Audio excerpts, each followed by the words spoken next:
Merci de choisir Nal TV International, mesdames et messieurs. Bonjour et bienvenue à cette nouvelle émission de Midi au Caire, un programme qui vous présente tout ce qui s'est passé sur la scène égyptienne ces dernières 24 heures. On va commencer par cette nouvelle concernant le président Abdel Fattah el-Sisi qui a inspecté hier un certain nombre de projets d'axes routiers au Caire et à Giza. Le président el-Sisi a inspecté l'axe routier Héliopolis-Ramsès et son extension vers la région du 6 octobre en passant par le pont du 6 octobre. Le chef de l'État a fait le suivi de l'état d'avancement d'un certain nombre d'axes principaux à Giza, dont notamment ceux dans la zone de Mansouriya à la route périphérique et son intersection avec la route de Fayoum en passant par la zone de Hada'iq al-Ahram. Il est à noter que cette région sera complètement réaménagée et réhabilitée de sorte à faciliter la circulation routière et le déplacement des citoyens d'une zone à l'autre. Le président el-Sisi a discuté avec les responsables et les travailleurs sur les chantiers de l'état d'avancement des travaux de construction de ces projets, tout en affirmant l'importance du respect des calendriers fixés par le parachèvement des projets. Le président el-Sisi a également réaffirmé l'importance de s'engager aux critères de qualité ainsi qu'aux mesures préventives pour se protéger contre le coronavirus avec le début de l'hiver et de sauvegarder la santé des travailleurs.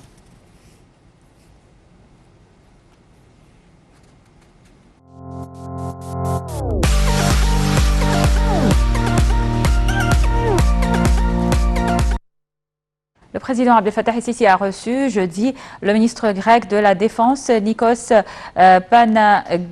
Panayotopoulos, en présence du général Mohamed Zaki, ministre de la Défense et de la Production militaire. C'est donc ce qu'on peut lire sur la page de la présidence de la République. Plus de détails sur cette rencontre dans ce commentaire signé Sherif Boussela. Le président Abdel Fattah el-Sisi a reçu jeudi le ministre grec de la Défense, Nikos Panagitopoulos, en présence du général Mohamed Zaki, ministre de la Défense et de la Production militaire, peut-on lire sur la page officielle de la présidence de la République.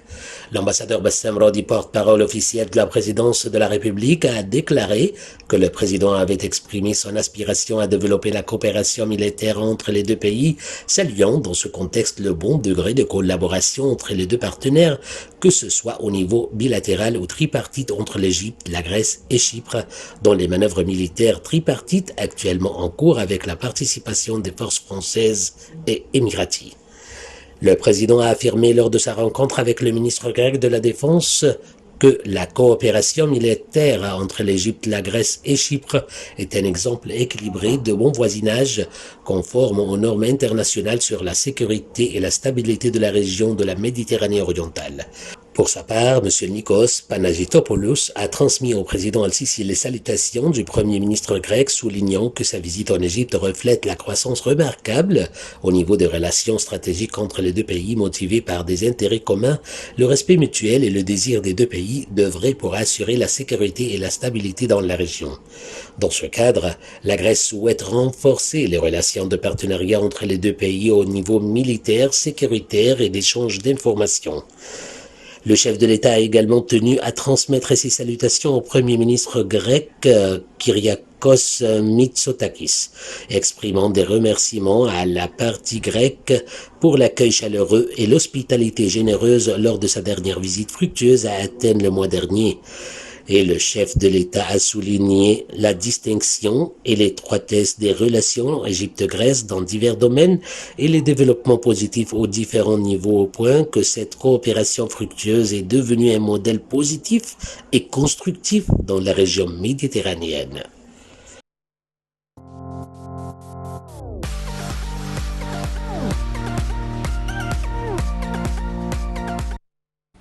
Le Premier ministre Moustapha Madbouli a assisté jeudi à l'inauguration de la conférence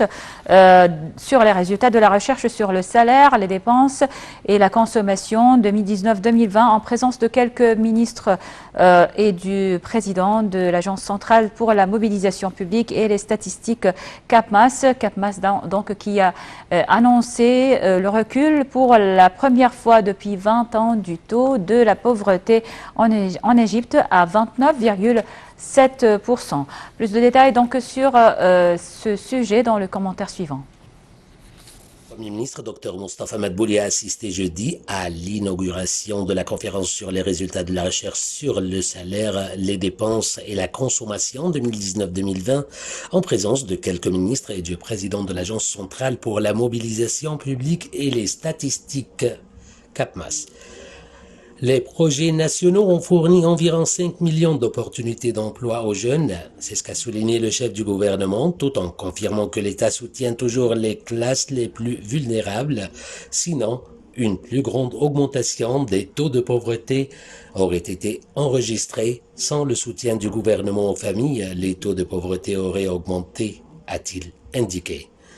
Monsieur Khayrat Barakot, président de la CAPMAS, a expliqué que cette recherche revêt une grande importance du fait de son rapport avec les indicateurs de pauvreté d'une part et les taux de croissance économique d'autre part, rapporte l'agence de presse du Moyen-Orient.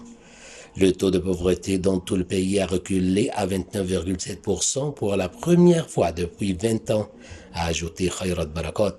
Il a fait état de la hausse de 15% du revenu moyen des ménages, soit de 60,4 000 livres à 69 000 livres. Le taux de dépense des ménages a augmenté de 60 000 à 63 000 livres et le taux d'extrême pauvreté a baissé de 6,2% à 4,5%, a-t-il fait savoir. Cette recherche est un recensement important élaboré par la CAPMAS sur fond des objectifs de développement durable 2030 et de ceux de l'Afrique 2063, a-t-il dit, expliquant qu'elle a été effectuée sur un panel de 26 000 ménages dans l'ensemble du pays. Par ailleurs, le Premier ministre s'est rendu jeudi sur le chantier de la voie piétonne Ahl Mosr en compagnie du ministre de l'Habitat, Asim Ghazar, et du président de l'autorité du génie militaire, Ihab El-Far.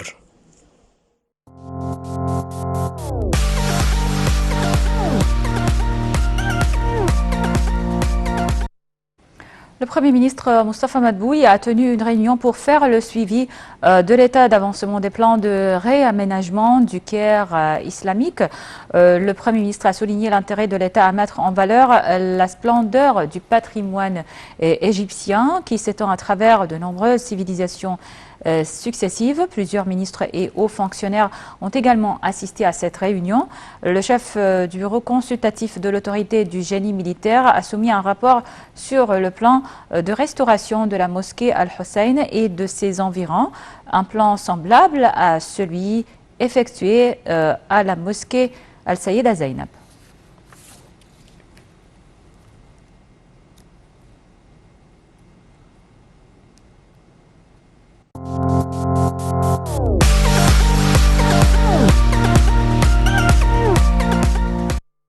Le Premier ministre Moustapha Madbouli a aussi examiné jeudi le système de guichet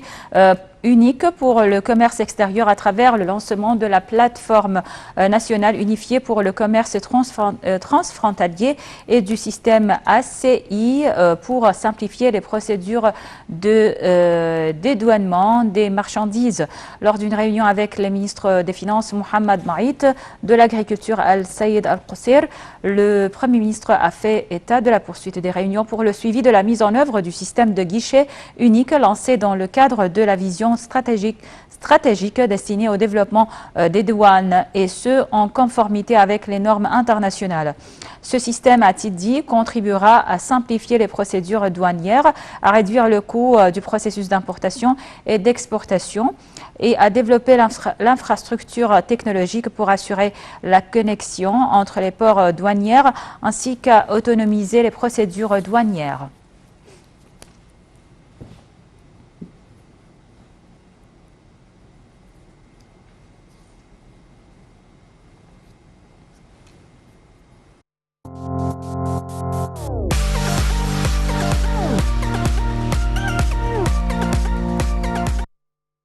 Le Conseil des ministres a tenu jeudi sa réunion hebdomadaire par vidéoconférence pour discuter d'un certain nombre de dossiers politiques, économiques et sociaux et pour faire un suivi du développement et des projets nationaux dans les différents gouvernorats du pays. Le Conseil des ministres a discuté d'un certain nombre de questions importantes, de projets de loi et de décisions ministérielles visant à provoquer une renaissance à tous les niveaux, à parvenir à la stabilité économique et sociale, à encourager les investissements, à suivre l'achèvement des travaux avec divers projets et à appliquer des mesures de prévention dans tous les secteurs de l'État pour éviter l'infection par le nouveau coronavirus. Le Conseil des ministres a assuré également le suivi des mesures qui sont prises conformément aux directives du président Abdel Fattah el-Sisi concernant les dossiers de sécurité sociale, de santé, d'éducation et de construction, ainsi que d'autres domaines de développement, plus les procédures de prise en charge des personnes à faible revenu et la satisfaction des besoins des citoyens de façon générale.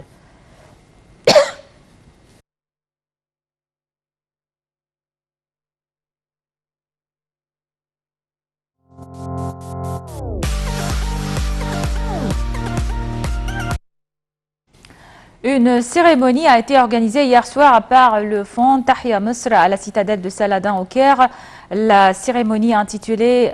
Natasharak min Agl al-Insaniya ou On coopère pour l'humanité célébrait la réalisation par le fonds Tahia Misr de 3 nouveaux records enregistrés dans le livre Guinness des records. Il s'agit du record du plus grand convoi d'aide humanitaire dans le monde, composé de 480 camions d'aide humanitaire et de 2 millions de kilogrammes de poulet, et le record de 300 000 paquets d'aide aux gens les plus nécessiteux.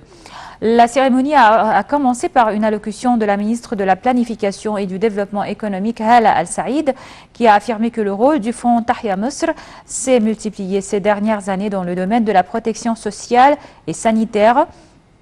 Elle a dit que cette cérémonie met en relief les efforts déployés par l'État, mais aussi par les différentes organisations gouvernementales et non gouvernementales pour réaliser le développement durable, ce qui constitue une tâche sociale. Elle a mis aussi l'accent sur la coopération durant les 5 dernières années, une coopération menée par les organisations de la société civile.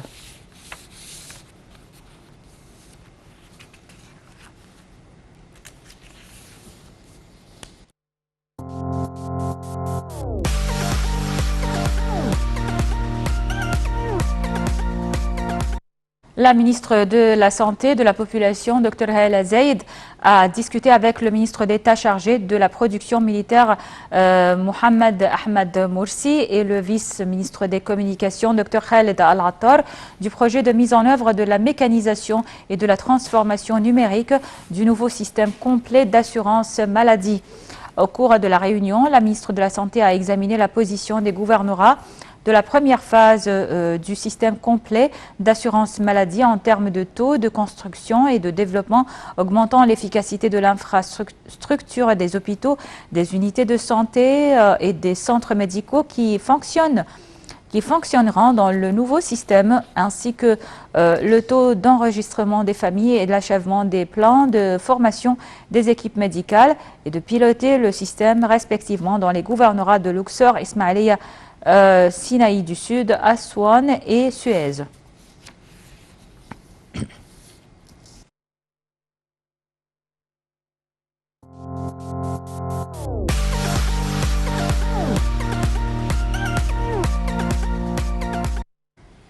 Le protocole de coopération signé entre le ministère des Technologies, de l'Information et de la Communication, TIC, et la Cour de cassation vise à développer le système de travail judiciaire et administratif en usant des techniques les plus modernes, a affirmé le ministre Amr Talat, donc concernant un protocole de coopération signé entre la Cour de cassation et le ministère des technologies de l'information et de la communication. Ce protocole a également pour objectif de rendre les services de la Cour accessibles sur la plateforme numérique de l'Égypte, lancée à titre expérimental en juillet dans le but d'assurer des prestations publiques en ligne de qualité aux citoyens, a fait savoir le ministre.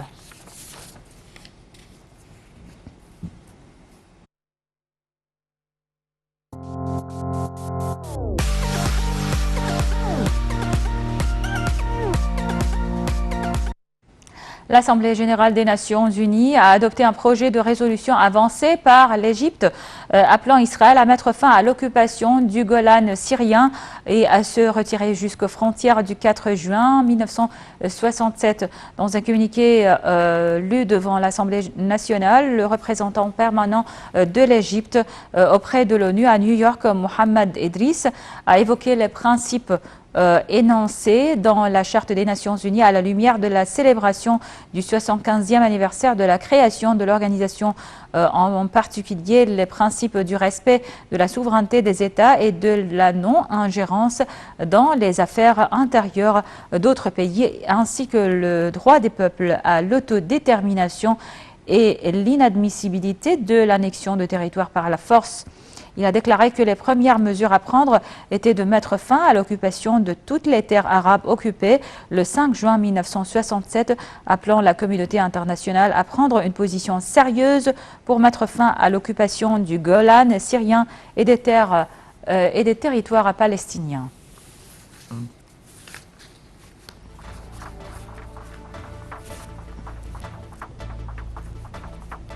Voilà, donc c'était tout pour cette émission de Midi au Caire. Merci pour votre attention. Je vous laisse avec la suite de nos programmes en langue française qui se poursuivent jusqu'à 13h heure locale du Caire. Ensuite de programmes sur NAL TV. À très bientôt.